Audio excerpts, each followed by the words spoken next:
眼睛做咪先？你唔好叮條叮啦，你問下後邊啲乘客啦。屌你老母，冚家未落車，你睇下幾多人屌你？公司要實停嘅，公司睇㗎嚇，要 check 工嘅要投訴啦，好嗎？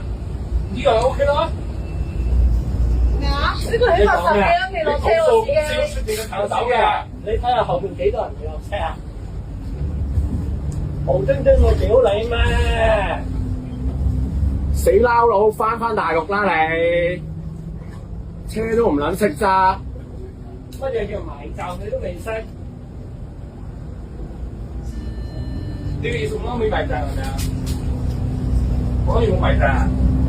你啱啱嗰度有冇埋站啊？咁多人屌你！喺44B 前面埋站，你冇埋站，我前面喺44B冇埋站。你睇下後邊有冇人話你那你啊？冇攞電車嚟嘅啫。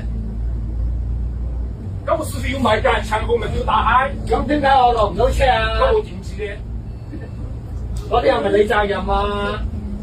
冇電池嘅嗰啲前後咪都開過，仲都要開門。係。司機真係唔識公司你不好啊！你投訴公司睇就 check 㗎啦。